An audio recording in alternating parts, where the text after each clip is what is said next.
श्री वक्रतुंड महाकाय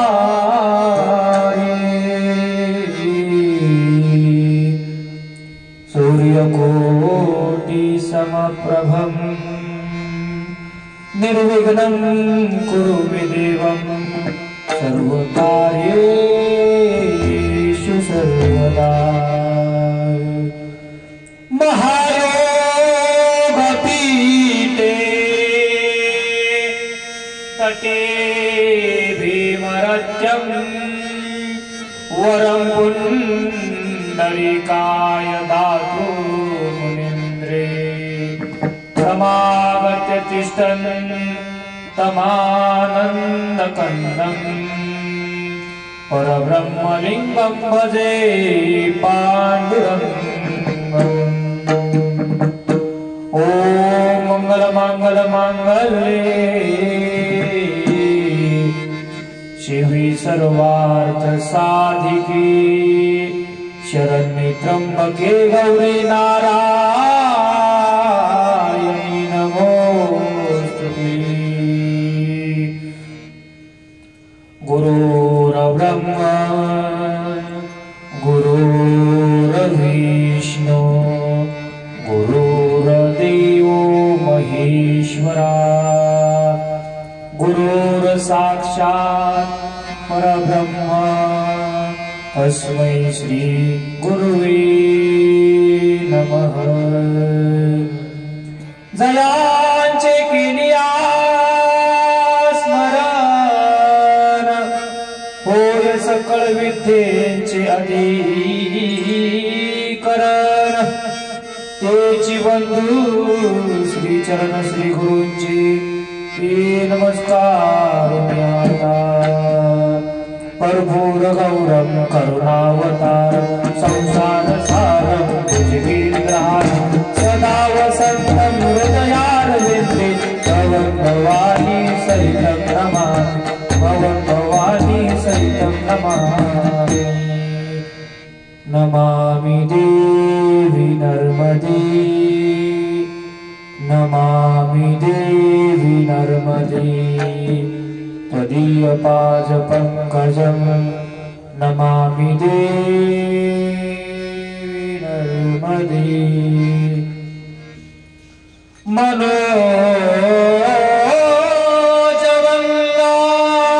मनोजवंगारुततुल्यवेगं जितेन्द्रियं बुद्धिमतं वरिष्ठं वातात्मजं वानरयुक्तमुख्यं श्रीरामदूतं शरणं प्रपद्ये। चलो जी पवन कुमार पधारो हरि कीर्तन में जी पवन कुमार पधारो हरि कीर्तन। चलो जी पवन कुमार पधारो हरि कीर्तन में चलो जी पवन कुमार पधारो हरि कीर्तन में ओ जी पवन कुमार पधारो हरि कीर्तन में।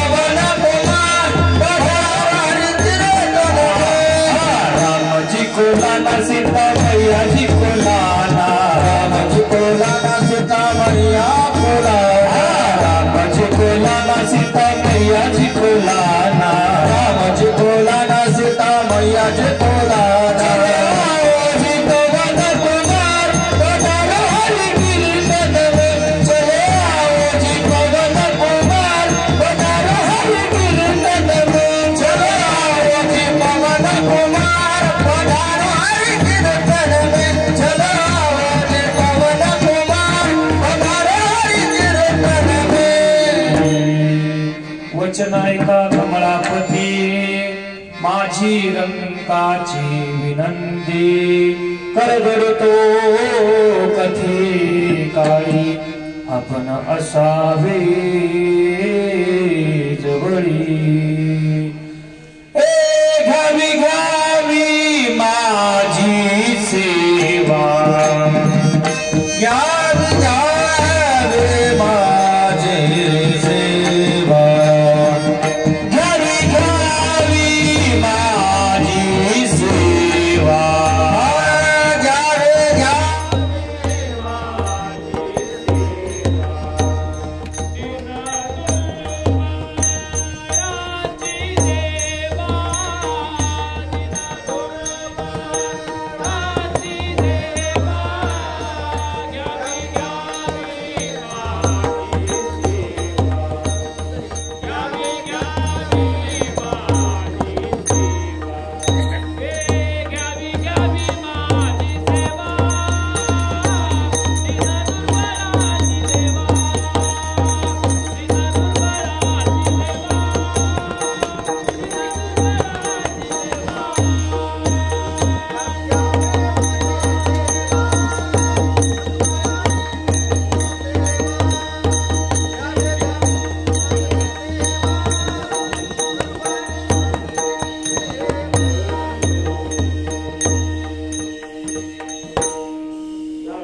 बोलत सेवानी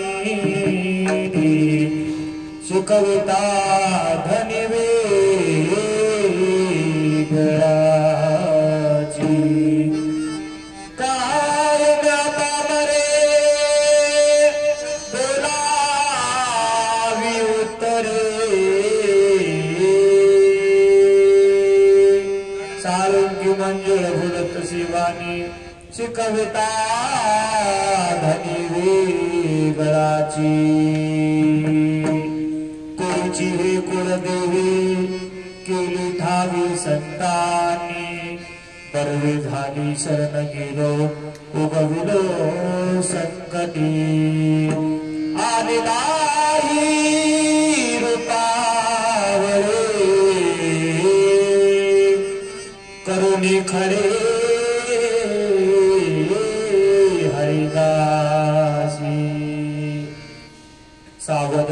सावध झालो हरिचा आलो जागरणा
श्री विठ्ठल. आदिशक्ती मुक्ताबाई तुकाई माता मंदिर आणि आज या कुलदैवत तुकाई मातेच्या या मंदिरामध्ये, या मंदिराच्या प्रांगणामध्ये संत मांदियाळीमधील सत्ययुग, द्वापारयुग आणि कलियुग या 4 युगांमध्ये ज्या गावाचं नाव, ज्या वास्तव्याचं नाव, ज्या गावातून ब्रह्मा, विष्णू आणि महेश असे 3 देवांचं जाणं ज्या गावातून झालंय, विशेष भगवान श्री कृष्णाच्या गायी सुद्धा ज्या गावातून गेल्या, अजून विशेष 15 महिन्याच्या कालखंडावरती आलेला माऊली महावैष्णव ज्ञानोबा यांचा समाधी सोहळा, ज्या समाधी सोहळ्याला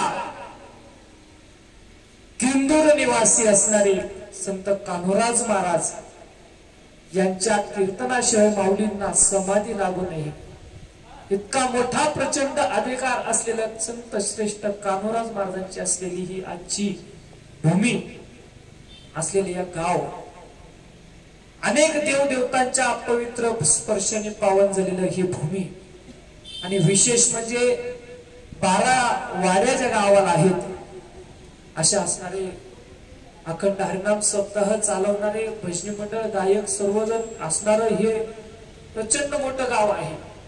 आणि विशेष म्हणजे या गावामध्ये ज्या भूमीत आज आपण बसलेलो आहोत असं असलेले हे तुकाई मातेचं मंदिर, ज्या तुकाई मातेच्या मंदिरामध्ये आपण मूर्ती प्राणप्रतिष्ठापना आणि कलशारोहणाचा कार्यक्रम केला, त्या मातेचं असलेलं वैशिष्ट्य मी आज नेहमी किंदूर चिंचोशी जात असताना ह्या रोडवरती इथं थांबतो. हे असं असलेलं हे पवित्र असं मंदिर आहे. आमच्या गावाची सुद्धा कुलदैवत तुकाई माताच आहे. आणि विशेष मी सुद्धा 2 बहिणींच्या पाठी झालेला मुलगा म्हणजे देवीच्याच नवसाचा आहे. आणि एवढं काही सांगत असताना पहिल्या वर्षी सुद्धा कीर्तनाचा कार्यक्रम या ठिकाणी माझ्यासारख्या बामराला करण्याचा या ठिकाणी लाभ झाला. आणि दुसऱ्या वर्षी सुद्धा येण्याचा लाभ लाभला. पण 3ऱ्या वर्षी सुद्धा देवीने सांगितलं असे महात्मे या ठिकाणी असावेत, त्यांच्या वाणीतून या लोकांना एकत्रित करायचंय. आपल्याला गर्दी नकोय, आपल्याला दर्दी हवी आहे. आणि ही दर्दी आज अनेक लोक आपल्या चॅनलद्वारा झालेली कथा पाहणार आहेत.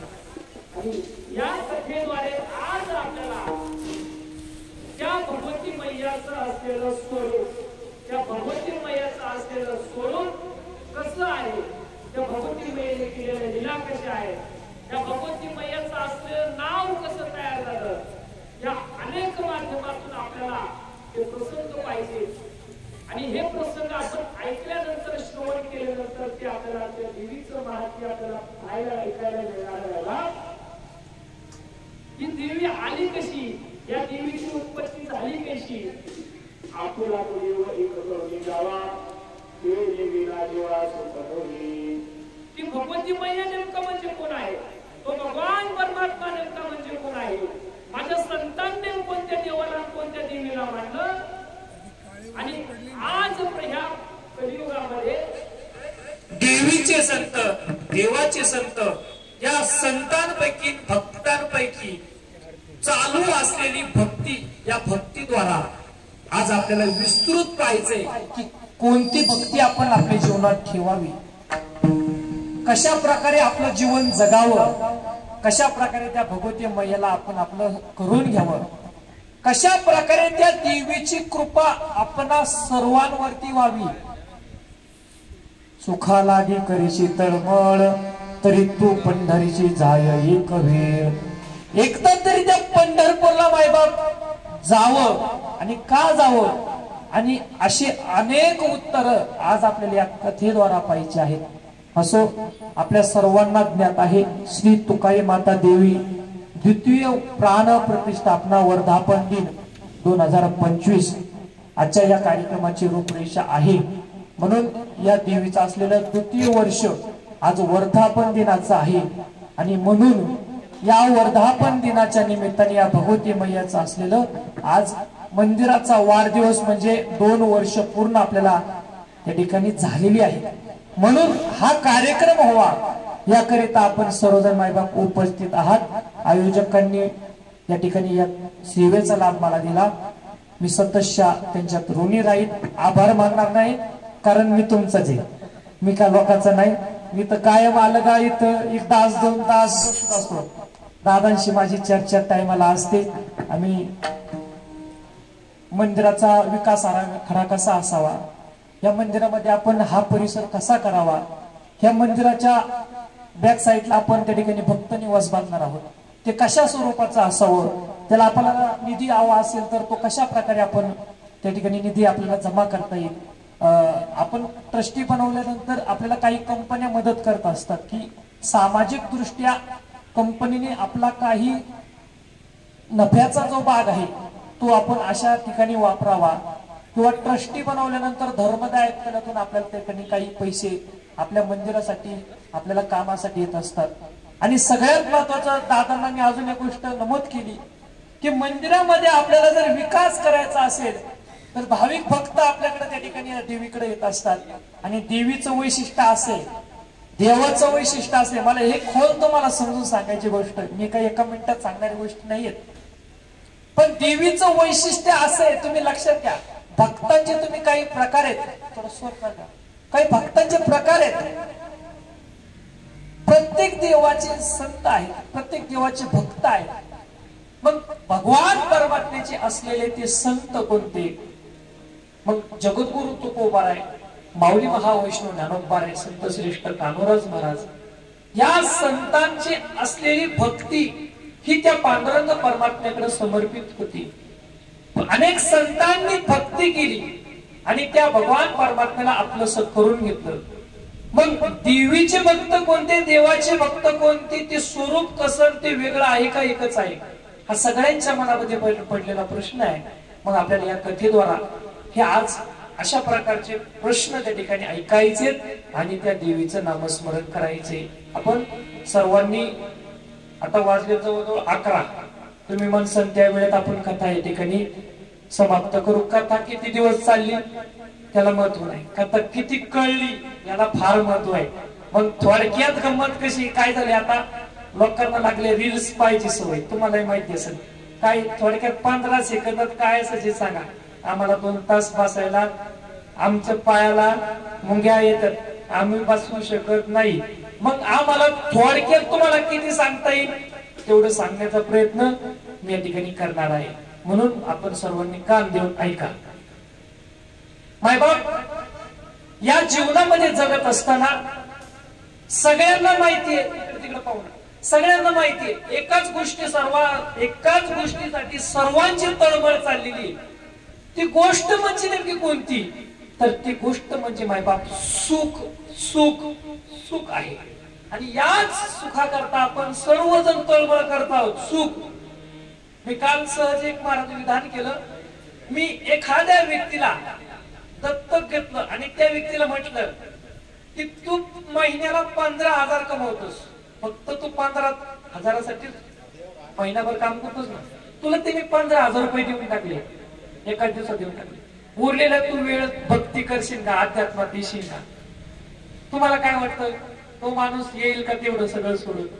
मला नाही वाटत येईल म्हणून, कारण 15 दिले तरी त्याची आशा भागणार नाही.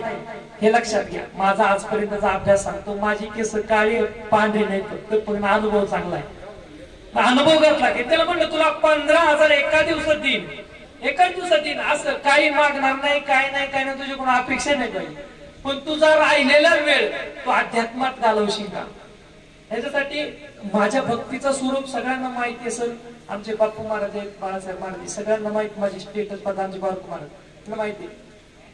एखादा ठराविक व्यक्ती आपण त्या व्यक्तीला सक्षम केलं, म्हणजे उदाहरणार्थ त्याला 15,000 रुपये महिन्याला कमवायचे, एकाच दिवसात त्याला कमवता येत असतील तर तो व्यक्ती भक्ती आणि अध्यात्मात येईल का, हा माझा एक प्रश्न आहे. मायबाप, सगळे जर सुखासाठी तळमळ करत असेल, 15 दिवसात 15,000 एकाच दिवसात ते व्यक्ती येत असतील तर मी एक मताचा आहे की त्यांनी राहिलेलं आयुष्य सगळं परमार्थासाठी वेचावं, सगळं. कारण 15,000 त्याची सगळी गरज लागते, 15,000साठीच तो तळमळ करतोय. पण राहिलेला वेळ त्यांनी जर अध्यात्मात घालवला तर त्याला सुख नावाची गोष्ट आयुष्यात मिळणार आहे. कारण माझा अनुभव आहे, मी लिहून देतो. एखाद्या व्यक्तीनं 15,000 रुपये मी त्याला देऊन टाकले, त्या व्यक्तीने माझ्याकडे यावं आणि सांगावं मी अध्यात्म करील.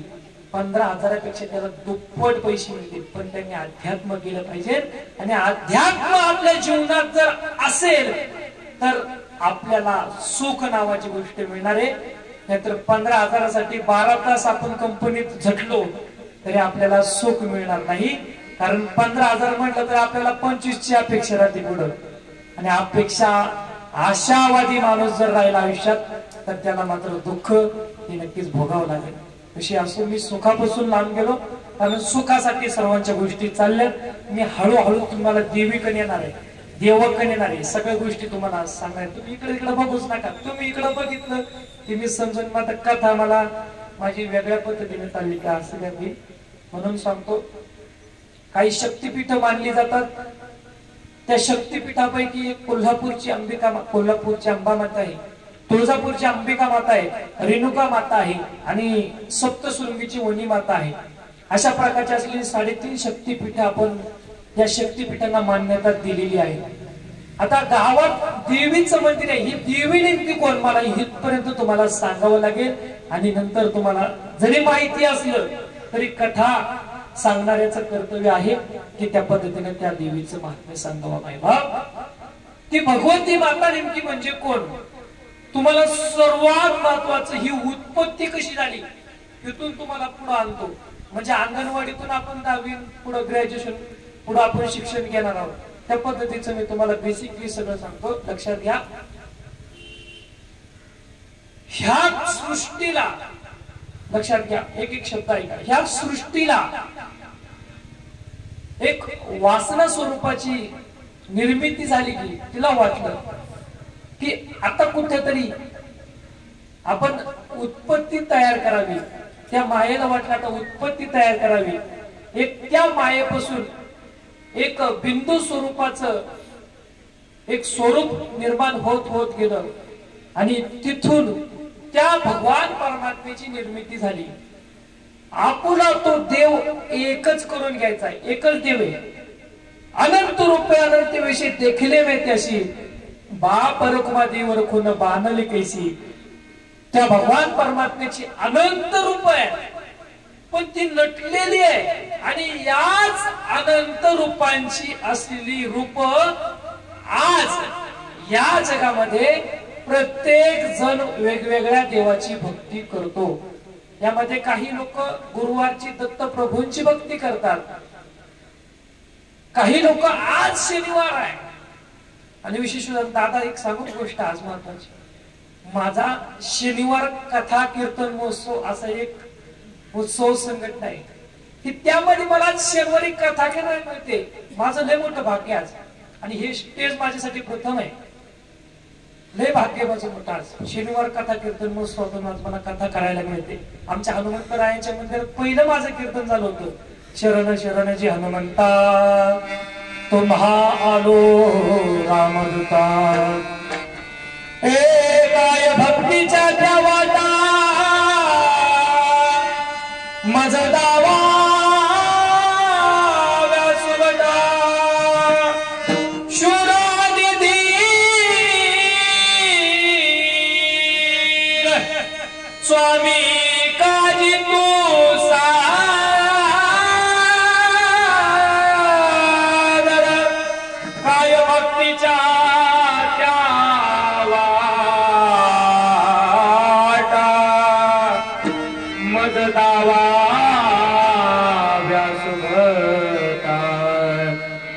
तुका बनी रुद्रा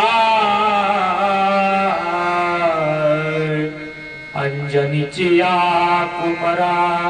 काय भक्तीच्या त्या वाटा मज दावाव्या सुगता. हनुमंतरायांनी सुद्धा त्या प्रभू श्री रामांकडे मागितलेली भक्ती म्हणजे दासत्व भक्ती आहे. आज दास तो निकट हनुमंते पै केले म्हणून देखील रामचरण त्या भगवान परमात्म्याचं चरण पाहण्याकरता हनुमंतरायांनी दासत्व भक्ती केली आणि त्या भक्तीद्वारा आज ती भक्ती प्राप्त केली म्हणजे हनुमंतरायांचा किती मोठा अधिकार आहे. हनुमंत महाबली जाळी रावणाची धाडी माझे हनुमंतराय इतके महाबली आहेत की ते रावणाची माझ्यासारखी धाडी सुद्धा जाणू शकतात. हा हनुमंतरायांचा अधिकार आहे. म्हणून अशा हनुमंतरायांनी भक्ती केली. ती भक्ती दास्यत्व भक्ती केली. भक्ती कोणत्या प्रकारे सांगितली आहे तर 9 प्रकारच्या भक्ती त्या ठिकाणी मायबाप जीवनात सांगितले आहेत. त्या 9 नावाच्या 9 भक्ती कराव्या. त्यामध्ये कीर्तन भक्ती आहे, श्रवण भक्ती आहे, विष्णुपद भक्ती आहे. अशा अनेक प्रकारच्या 9 प्रकारे त्या ठिकाणी भक्ती सांगितल्या जातात. त्या जीवनात आपल्या आयुष्यात ठेवायच्या आणि काय करायचं त्या सुखाला प्राप्ती व्हायचे. ते सुख आपल्याला मिळवायचे. ते सुख म्हणजे काय एका मिनिटात त्या शब्दाचा अर्थ सांगून जातो. कारण सुख सुख म्हणलं का आपल्याला वाटतं का काय काय काय काय सुख सुख सुख कोण आले दुःख दुःख दुःख काय मनातून आपली गोष्ट इकडे जरी गेली तरी आपलं सुद्धा त्याला दुःख प्राप्त होते. म्हणून सुख म्हणजे नेमकं काय तर सुखाची कल्पना जर पाहिली तर एकाच शब्दात तुम्हाला सांगावीशी वाटली. सुखाची कल्पना म्हणजे तो भगवान परमात्मा बस, त्याच्या पलीकडे काय नाही. सर्वस्व समर्पित म्हणजे काय तर त्या भगवान परमात्म्याला सर्वस्व समर्पित करणं म्हणजे त्याच्या पलीकडं काहीही एक शब्द उरत नाही. म्हणून सर्वस्व समर्पित माझं सर्व काही आहे त्या भगवान परमात्म्याला आहे. ही धर्माची पताका मी घेतली. जगजोगी जगजोगी जागे जाग बोलती जागता जगदेह राखा काही भाव अवघा क्षेत्र पार पूजावा सकार पूजा पत्र काही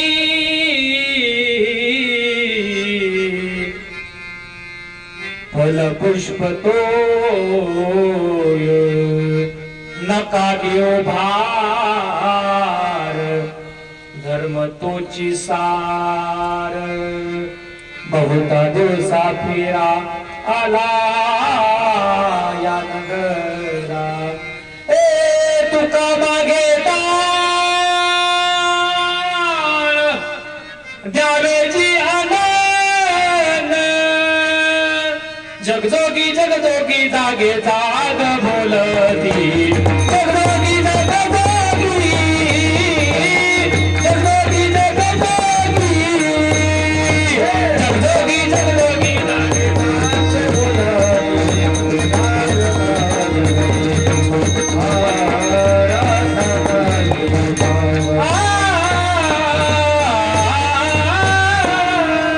म्हणून या संतांना जागवण्याकरता त्या संतांनी सायाच केलाय बाबा. म्हणून आपण जागा व्हायचंय त्या भगवान परमात्म्या चरणावरतीच आपलं सुख आहे. म्हणून आपलं काही देणं लागतं त्या देवीला त्या देवाला.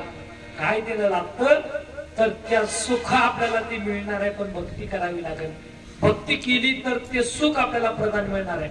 आमचे संजय तिथे सर म्हणले की महाराज मला काय पगार आहे मला माहित नाही पण जेवढं द्यायचं मी त्या देवी करता त्या नर्मदा मैया करता मला काही साधकांना 2 रुपये देता येईल ना ते मी त्याच्यातले देते. हे असे आदर्श उदाहरणं आपल्या जीवनात असली पाहिजे. मला देव देतोय पण त्याच्यातला काही भाग मी जर देवाला दिला देवीला दिला तर मग काय होईल. अहो पेराल तसं उगवून तो भगवान परमात्मा ती भगवती मैया तुम्हाला द्यायलाच बसलेली आहे. पण तुम्ही दान नुसतं घरात थप्पेला लावून ठेवलं आणि ते कधी बाहेरच काढलं नाही. पहिली गोष्ट त्याला लागन तुमचं भुंग आणि नाहीतर तुमच्या भाषेत सोंडे लागतील बाकी काही होणार नाही. हे दाण्याचं उदाहरण झालं. आणि लक्ष्मीचं उदाहरण सुद्धा सांगतो. सगळ्यांना माहिती लक्ष्मी चंचल आहे का नाही. लक्ष्मी चंचल आहे ती एका जागेवर राहते का ती कशाला येते ती पाहुणी गडी तिथं गडी तिथं गडीत तुमच्या शिंगारवाडीला गडीत तुमच्या दावडीला गडीत तुमच्या चिचुलीला गडीत तुमच्या कोणत्याही गावात रोज एका दिवसात रोज एका गावात काकडाय मारत मला अशी चंचल लक्ष्मी मायबाप. पण ती लक्ष्मी चंचल आहे, पण ती खूप त्या ठिकाणी सुख देणारी आहे. म्हणून ती सुख द्यायचं असेल, त्या लक्ष्मीकडून आपल्याला घ्यायचं असेल, त्या देवीकडून आपल्याला काय जर घ्यायचं असेल, तर प्रत्येक देवाचं महत्व असं आहे, ते सांगतात की तुम्ही काहीतरी कुठेतरी पेरा तर तुम्हाला मिळेल. मग आपलं एक कर्तव्य लागतं की मी कुठं काहीतरी देणार आणि मग मिळणार, हे महत्वाचं आहे. म्हणून आपण काहीतरी आयुष्यात द्यायला शिकायचं, ते सुख मिळणार आहे. तो भगवान परमात्मा आपला होणार आहे. मग तो भगवान परमात्मा कोणता आपला होणार आहे, तर तो भगवान परमात्मा त्या स्वरूपात नटलेला आहे. त्याची रूप अनंत प्रकारे नटलेले, अनंत रूपे अनंत वेशे. मग ते दत्त प्रभूंचं रूप त्या ठिकाणी आहे. अजून कोणतं स्वरूप आहे, तर भगवती मैयाचं स्वरूप आहे. अजून कोणतं आहे, ब्रह्म विष्णू आणि महेश, हे तीनच देव महत्वाचे आहेत आणि चौथी माया आहे. मग या चार देवांपैकी महत्वाचं असलेलं पहिलं स्थान जर मानलं जातं तर ते भोले शंकर बम बम बोले. कर्पूर गौरम करुणावतारम संसार सारम भुजगेंद्रहारम सदा वसंतम हृदयारविंदे भवं भवानी सहितम नमामि. तो भगवान परमात्मा आहे. भगवान शिवशंकराची असलेली अर्धांगिनी म्हटलं तर कोण आहे, तर ती पार्वती माता आहे. भगवान विष्णूंची असलेली अर्धांगिनी कोण आहे, तर ती लक्ष्मी माता आहे. आणि या दोन देवतांमध्ये असलेला हा सर्व कारभार पुढे चालत आहे. तुम्ही लक्ष घ्या, कथेतून काही तुम्ही गोष्टी ऐकल्या असतील. मला एक सांगा, भगवान विष्णूंचा असलेला महाविष्णूचा अवतार सखा माझा ज्ञानेश्वर, ज्ञानेश्वर माऊलीचा असलेला महाविष्णूचा अवतार आहे. सदाशिवाचा अवतार स्वामी निवृत्तीदाता, म्हणजे एक शिवाचा अवतार आहे, एक विष्णूचा अवतार आहे. मग निवृत्ती महाराज जर शिवाचा अवतार असतील तर माऊली महावैष्णव ज्ञानोबारायांचा सुद्धा महाविष्णूचा अवतार आहे. विष्णूचा अवतार आणि शंकराचा अवतार, असे दोन अवतार पुढे पुढे पुढे पुढे पुढे पुढे चालत चालेल. अशा देवाने अवतार येत आहे. सोपान काकांचा जर तुम्ही पाहिलं तर विचार केला तर सोपान काकाचा ब्रह्मदेवाचा अवतार आहे. ब्रह्म तो सोपान झाला, अशी अनेक उदाहरणं तुम्हाला त्या ठिकाणी ग्रंथात पाहायला मिळतील. सोपान देवी नावाचा ग्रंथ सोपान काकांचा आहे. अशा प्रकारे देवांनी अवतार घेतले. त्यामध्ये सर्वात महत्वाचा अजून तुम्हाला त्या ठिकाणी द्वापार युगात चला. द्वापार युगात भगवान श्री कृष्णांचा 8वा अवतार आहे. 8व्या अवतारामध्ये सुद्धा तुम्ही जर अवतार लक्षात घेतला तर भगवान विष्णूंचा असलेला अवतार म्हणजे भगवान श्री कृष्णाचा अवतार आहे. आणि शेषाचा अवतार म्हणजे कोणाचा आहे, तर भैरव दादाचा अवतार आहे. आणि अजून एक युग मागे चला, त्रेता युगामध्ये चला, भगवान श्री रामांचा असलेला जो जन्म आहे, जो अवतार आहे, तो विष्णूंचा अवतार आहे. आणि शेषाचा अवतार आहे तो कोणाचा अवतार आहे, तर लक्ष्मणाचा अवतार आहे. आणि देवीचा अवतार कोणाचा आहे, तर सीता मातेचा देवीचा अवतार आहे, मायेचा अवतार आहे. ही माया कोणत्या स्वरूपात नटलेली आहे? माया म्हणजे सोपं काही नाही, एक आई आहे, ती जन्म देणारी असते. ही आई म्हणजे नेमकी कोणती, तर ही देवी, ही या स्वरूपात नटलेली आहे. नवविध नावाच्या 9 भक्ती त्या देवीकडून आपण शिकून घ्याव्यात. अशी असणारी ही भगवती मैया मायबाप सीता मैया. आणि ह्या सीते मैयाच्या द्वारा ही झालेली कथा आपल्याला ऐकायची आज, आणि ती आपल्याला आज श्रवण करायची आहे. लक्षात द्या, सगळ्यात महत्वाचं रामायण सर्वांना ज्ञात आहे. त्रेतायुगात रामायण घडलं. केले रामायण रामाआधी, रामायणाआधी रामायण केलंय. वाल्मिक ऋषींना त्या ठिकाणी नारदाने त्या ठिकाणी आज्ञा दिली की आता रामायण तुम्हाला द्यायचे. वाल्ह्याचा वाल्मिक त्या ठिकाणी झाला आणि वाल्मिक ऋषींनी रामायण लिहायला सुरुवात केली. पण बाळासाहेब महाराज त्या ठिकाणी प्रश्न विचारला की रामायण लिहायचंय, पण नारदांनी त्या ठिकाणी सांगितलं रामायण आता लिहायचे त्रेतायुग, सत्ययुगानंतर त्रेतायुगानंतर द्वापरयुग. पण या त्रेतायुगामध्ये रामायणाची अशी काही कथा तयार करायची की ज्याद्वारा त्या भक्तांना एक कुठंतरी वैराग्य निर्माण होईल. तर तुम्ही आता पिटी वाजवताय तर वैराग्याचा राग कोणता असेल तर करुणामय रूप आहे. आणि त्या करुणामय रूपामध्ये तुम्हाला रामायण लिहायचं म्हटलं तर ते भक्तांना मनात रुसणार आहे. ह्याकरिता नारद मुनींनी वाल्मिक ऋषींना सांगितलं की असं तुम्हाला रामायण आता लिहावं लागेल, पर्याय नाही. म्हणून त्या ठिकाणी वाल्मिकांनी लिहायला सुरुवात केली, कथा लिहून काढली. पण ती कथा लिहित असताना काही बारकावे तुम्हाला रामायणात पाहायला मिळालेले नाहीत, जे बारकावे आम्हाला काही पाहायला मिळतात. मग रामायणामध्ये सुद्धा तुळशीदास रामायण आहे, वाल्मिकी रामायण आहे, एकनाथी रामायण आहे. अनेक संतांना आणि अनेक भक्तांना ज्या प्रकारे ते रामायण लिहिता येईल त्या प्रकारे लिहिलं. तुम्ही म्हणसाल की ही भक्त रामायण चाललंय तिकडं कलियुगात कसं काय नाथांनी लिहिलं, तर प्रत्येक अवतारामध्ये देवासोबत हे सर्व भक्त होते.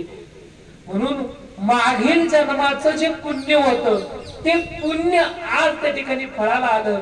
म्हणून ह्या स्वरूपात असलेलं पुण्य बाकीच्या सर्व संतांनी त्या ठिकाणी स्वीकारलं, कानाने ऐकलं, डोळ्यांनी पाहिलं, तेच पुढे लिहिलं. माझे जगद्गुरु तुकोबारे माझे नामदेव महाराज हे सुद्धा त्या ठिकाणी त्या भगवान परमात्म्याच्या द्वापार युगामध्ये, कारण द्वापार युगाचा अंत झाला आणि कलियुगाचा प्रारंभ झाला, तर त्यामध्ये भगवान श्रीकृष्णांनी उद्धवाला त्या ठिकाणी भागवत सांगितलं. आणि ते भागवत पुन्हा त्या ठिकाणी पुढं उद्धवाचाच अवतार संत नामदेव महाराज झाला. आणि संत नामदेव महाराजाचा अवतार नामया झाला तुका, नामा झाला तुका आणि ज्ञाना झाला एका. नामा झाला तुका आणि ज्ञाना झाला एका. अशा प्रकारचं त्या ठिकाणी प्रमाण पाहायला मिळतं. तर हेच नामदेव महाराज पुढे तुकोबारायांच्या जन्मात आले आणि हेच माऊली महावैष्णव ज्ञानोबारा पुढे एकनाथ महाराजांच्या जन्माला आले. अशा असलेल्या स्वरूपातून हे स्वरूप आपल्याला, मी आता तुम्हाला लय जवळ जाऊन कथेचे आणले.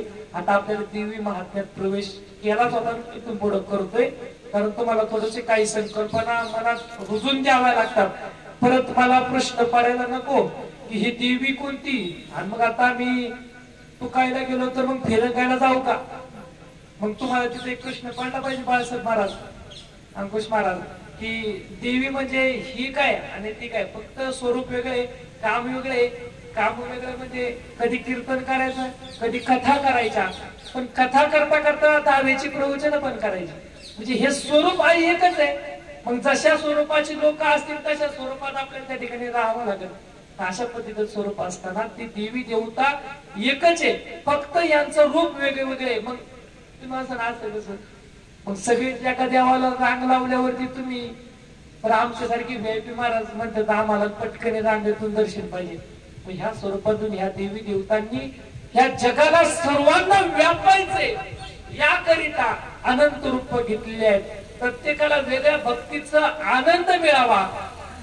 मात्र एक खंत बाळासाहेबांना अशी झालेली आहे की लोकांना असं वाटायला लागले की ह्या देवीला गेल्यावर ते देवताला जायचं नाही.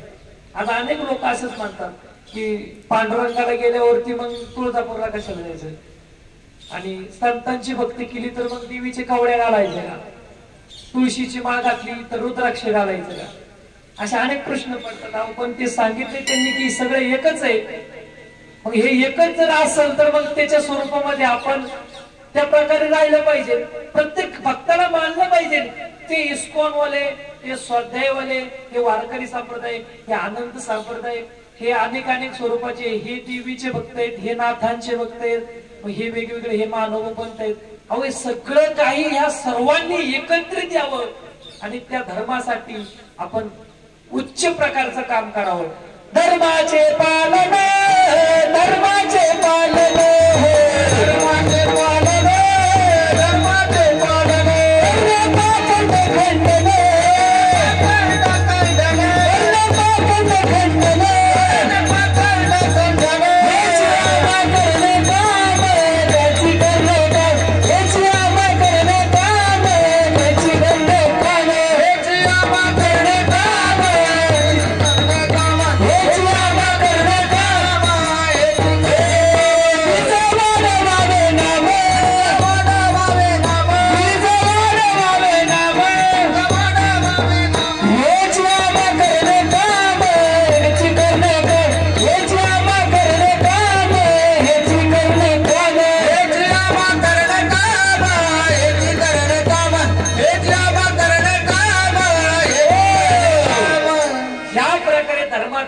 पालन करणे पाखंड खंडन हेच आम्हा करणे काम बीज वाढवावे नाम धर्माचं पालन करण्याकरता आम्हाला बीज नामाचं वाढवायचं आहे आणि हे नामाचं बीज वाढवण्याकरता आम्हाला आमची भक्ती करायची आहे आणि ही भक्ती करत असताना ते भक्ताचा परमार्थ करत असताना हे आम्हाला करायचंय पण पाखंड हे लक्षात घ्या हे सगळ्यात महत्वाचं बारकू महाराज पाखंड्याचं खंडन करायचं म्हणजे काय करायचंय मारामारी करायची दादागिरी करायची मग काय करायचे तर आपल्याला सगळं करत असताना ही भक्ती आपल्या करत असताना आपल्याला त्या भगवान परमात्म्याला स्मरण करत असताना आपल्याला मग अशा अडचणी आल्यानंतर आपल्याला पुढे तो कोवारे सांगतात तीक्ष्ण उत्तरे हाती घेऊन बाण फिरे मग ती तीक्ष्ण उत्तरे कोणती तर ती तीक्ष्ण उत्तरे म्हणजे ही संतांनी दिलेली प्रमाण आहेत माऊली महावैष्णव ज्ञानोबा योगी पावन मनाचा साई अपराध जनाचा हरि योगे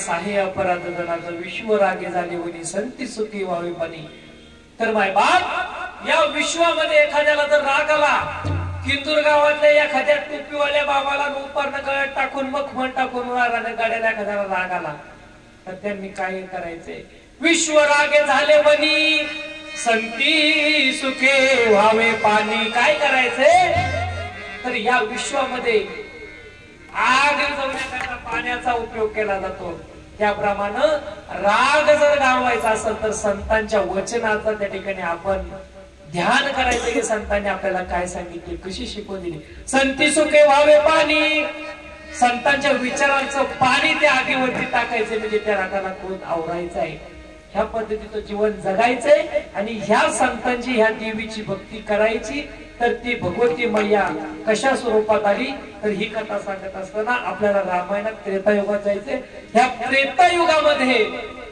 ती भगवती मैया म्हणजे सीता स्वरूपात सीतेच्या अवतारात आहे आणि इथूनच पुढे कथा अगंबिली जाते ती देवी तिच्या देवीचं नाव तिचं बारीक बारीक संकल्पना त्रेतायुगामध्ये भगवान श्री विष्णूंचा असलेला 7वा अवतार म्हणजे भगवान श्री रामांचा 7वा अवतार आहे लक्षात घ्या या 7व्या अवतारामध्ये भगवान श्री रामांची असलेली अर्धांगिनी सीता माता 14 वर्षाचा वनवास पटकन कीर्तनातून कथेतून आपल्याला त्या ठिकाणी समजतो 14 वर्षाचा त्या ठिकाणी वनवास भोगण्याकरता भगवान श्री राम आणि भगवान श्री सीता माता आणि लक्ष्मण भाऊजी असे 3 जण त्या ठिकाणी जंगलात त्या ठिकाणी जात असताना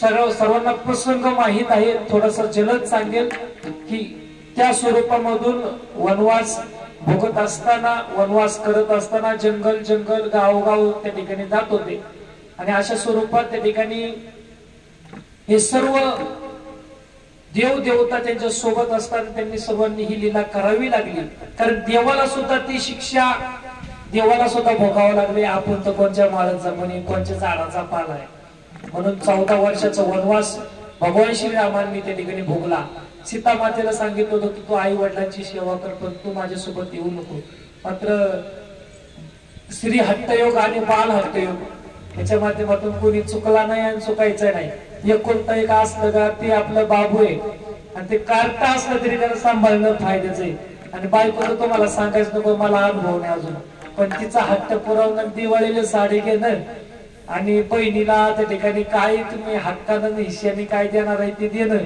किंवा सोनं करणं हे हट्टाच्या पुढे तुम्हाला जाणं योग्यच नाही मी ऐकून बरं का मला अनुभव नाही पण ह्या माध्यमातून श्री हट्ट योग हा फार महत्वाचा असतो म्हणून भगवान श्री रामांना त्या ठिकाणी आपल्या भ्रातेला आपल्या पत्नीला त्या ठिकाणी सोबत न्यावं लागलं.